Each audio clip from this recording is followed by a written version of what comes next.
All right. I've never thought about how to start this. Should we say hi? Yeah. Okay, wait. Okay. Yeah, we can just say, like, you want to say, like, oh, yeah, we can. I didn't have to roll. um,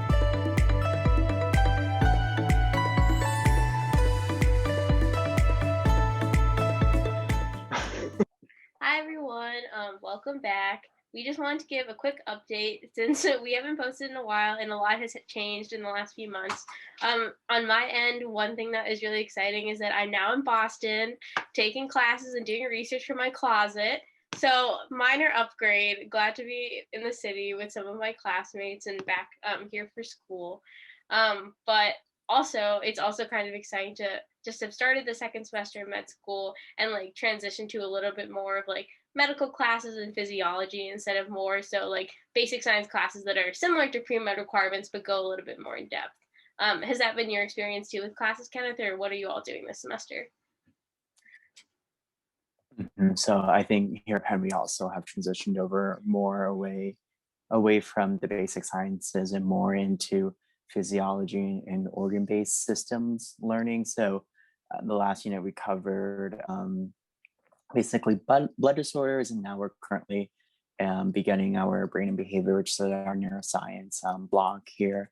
And so we're definitely learning more about like different conditions, different symptoms that they would manifest and how we would diagnose each of them and treat each of them. So it's definitely more applied than the previous semester where we're doing anatomy or biochemistry or genetics. It's so interesting to me how schools like will do different orders for the organ systems because like for us we don't do neuro until next semester. So I wonder like how they make those decisions. What other classes are you all doing this semester? So I actually have no idea. I only know that I'm currently in brain behavior, and what is next is unknown. Actually, that's a bit unfair. I know that there's GI this sometime this year. There's cardio sometime this year. Renal sometimes next year. Oh, endocrinology reproduction is this year as well. And so I have some vague idea of what's going to come up, but really, it's just really one class at a time for me over here. And yeah, from the way at least we transitioned from our blood disorder class to now we're going to be here, there doesn't seem to be any real logic in why that one came first and then this one came second. Yeah. Interesting. I guess like when you're doing things, especially in like an organ-based block, it doesn't really, it's like more modular. You can kind of just like put them in whatever order makes sense as long as another update, I have a cat which may be coming in and out of frame. I guess it doesn't really matter what order you put them in. See, it's always like interesting to talk to my friends who are doing block-based systems, which I feel like is pretty much all of them. Because like for us, it's like we're taking like hematology, cardio, renal, respiratory, endocrine, and maybe something else that I'm forgetting, but it's like all at the same time. So it's been our first week and it's been crazy because I feel like I'm just trying to learn so many different like different organ systems at once. So that's definitely been challenging, especially trying to balance all these new classes with research and a new rotation. How are you finding the balance between like your independent study and classes? So actually, I did not know that you guys did multiple organ systems at the same time. Here at Penn, we just do one organ system at a time. And so that I think I can't imagine like that would be so much more to juggle just to get the base language of like each organ system just to get off the ground each time can be so daunting each because you have to do so much. With regards to your question about the dependency, so mine has been relatively, I think at Penn you can make it as intense or as demanding as you want it to be. So I have a number of friends who are going into the lab and doing wet lab experiments right now, fitting that into their schedule. Actually, my lab recently, as of 1 or 2 weeks ago, just moved from the engineering building into the med school, one of the med school buildings. So operations have been slowly getting off the ground in my lab. But for my project, there is currently not really a need for me to come into the lab at this point. So what I'm really doing is reading and planning for experiments for when a microscope comes and we want to set it up and do a pilot experiment over the summer. And so it's really about talking to other collaborators, reading the literature, and figure out exactly what we want to do and how we were going to do it over the summer. And is your rotation a full-on rotation, or is it similarly more laid back opportunity to engage with the lab? So for us, it's like a full-on rotation. Just because like in HST, the MD students have started doing their thesis this semester, so like it's like built in like a decent amount of research time for them, of course, and then that also means for MD PhD students, you have a lot of time for a rotation. Although I will say that like it is interesting. Like originally when I saw our schedule, I was like, great, like so much time to do research, but wow, classes take a long time too, especially out of class. So, it is tough to balance. But I was also thinking, like, I think that independent study is really nice. And I was just thinking recently, as I start to think about like PhD programs and stuff, since we have to apply in here once you're come to school, like it is kind of nice to have some of the extra time as MD PhD students to kind of think about research and like have these like 2 years where like obviously you're doing a lot. So I don't want to make it sound like this is just extra time to think about research, but it is like really nice to have this time to kind of plan and like think about experiments or general topics and like what you might be interested in. I think I'm grateful that I had that little break from undergrad to reflect on what I actually want to do in terms of science. Totally agree. And I think that it is, since you're in a new environment, you just get to meet new people, and like reflecting on meeting new people, what excited you about the different conversations with different people is something that I like how that extended from the interview trail. That's one of the things that drew me to Penn, just the level of connection and excitement I felt when speaking with faculty here. And so I'm really glad to see that was something that persisted and carried over into now my independent study. And it's also just a great break from studying. I'm not great about studying for my classes, and so I will instead pursue or choose to read a paper or just do anything that's not studying but still somehow feels productive. So it's a welcome break on my end. Yeah. Actually, no, that's a good point. And that's actually something I've been talking a bunch with like my MD PhD classmates, because I feel like we're in this like weird stage where like I really think like if we didn't want to do research and we just were focusing on classes, it would still be a lot. And we've been kind of thinking about like, how do you find that balance as like an MD PhD student in the clinical years between research and immersing yourself in medicine? Because on one hand, I want to, when I'm a med student, I want to be a med student. I want to focus on that. But on the other hand, like sometimes it does feel like with medicine, there's so much always to learn. It's pass fail. Like maybe, it is good to take some time away from studying and then work on a research project that's exciting for you and is going somewhere. So like, how are you thinking about finding that balance? Because I'm still definitely like trying to figure it out. I think it's so hard, especially for me when my bias, it's so obviously that I think thinking about research is a lot more fun than trying to memorize stuff. I think that because it is pass fail, knowing when you can stop studying and when you don't have to study is something that during the first semester I was trying to figure out, and hopefully I was able to figure out. I passed. And so knowing when it's okay to let go and say, you know what, it's okay, I'm not going to know this, and I can live with that because I'm going to go ahead and use that time rather to do something else, whether that be research, whether that's general just work-life balance, like keeping yourself sane and healthy. I think that is one of the important points to come to when trying to figure out the whole med school balance and the whole MD PhD in school balance. Yeah.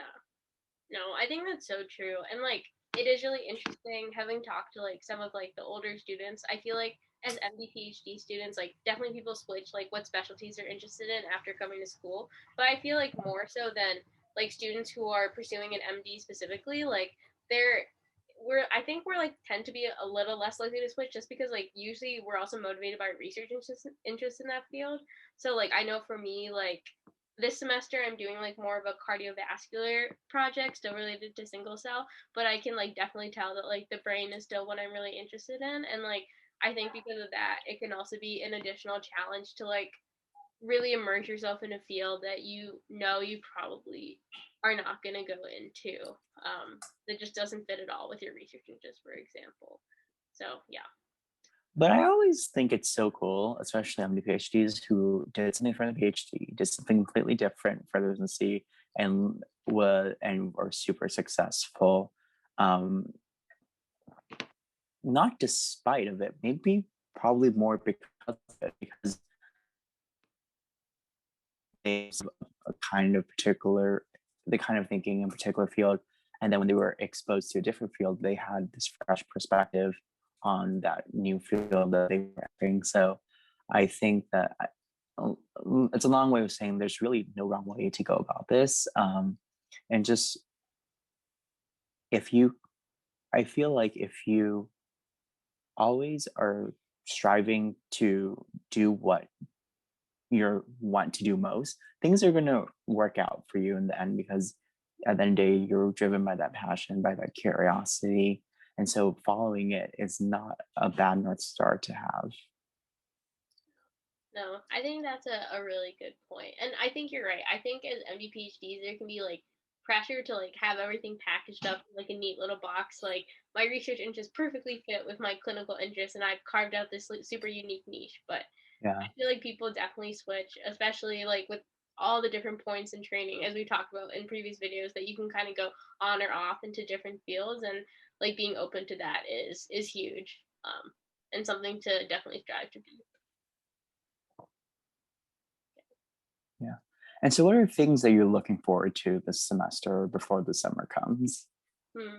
So honestly, although our classes are definitely a lot this semester, I really like that like we're taking like respiratory, renal, and cardio among other classes. And for those classes especially, like we're taking them with MIT PhD students, so they're like very engineering and physics based, which I really like because it like is more like problem solving. And like once you kind of understand these things in terms of physics, I feel like it's way better than like when I was taking anatomy and just like memorizing like cardiac anatomy without understanding like how that actually contributes to function in like a deeper way. So I think I've just been really grateful that like to be able to reason things out more than I could do last semester, because I definitely feel like that takes me back to sort of the problem solving kind of state of mind that I like more than just having to force memorize facts.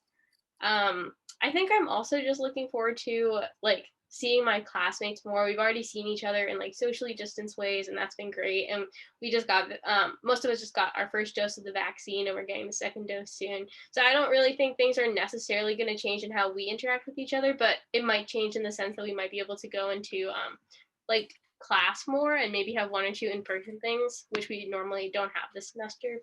So I think I'm really excited for that. Yeah, so s'mores. Yeah, and I'm excited to maybe go into my lab in person too.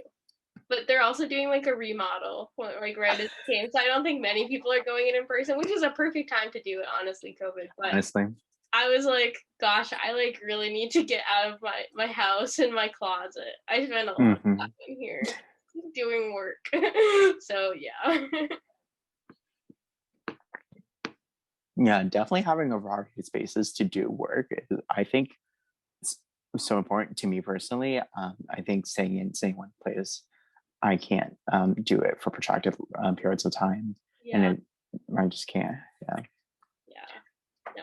It is like interesting. Like I was thinking like, wow, this is the first time I felt like I've had so much going on in a while. And I was thinking like, am I more stressed than usual? Like, why is that? And then I was like, well, it also could be like we're over a year into a pandemic that has like completely changed how we work and live. And like, I definitely think it's really tiring, I think, at some point. So I'm really optimistic, hopefully, about what things will look like by the summer, maybe.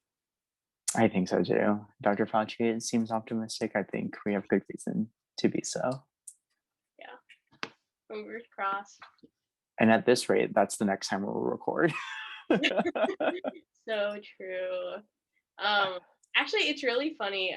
Speaking of the vaccine, so it just happened in New York State, which is where I'm from, that anyone with a comorbidity can get their vaccine. So I've been trying to get my mom to get a vaccine, and I went on the website and like tried to sign her up or whatever, just because she was teaching today.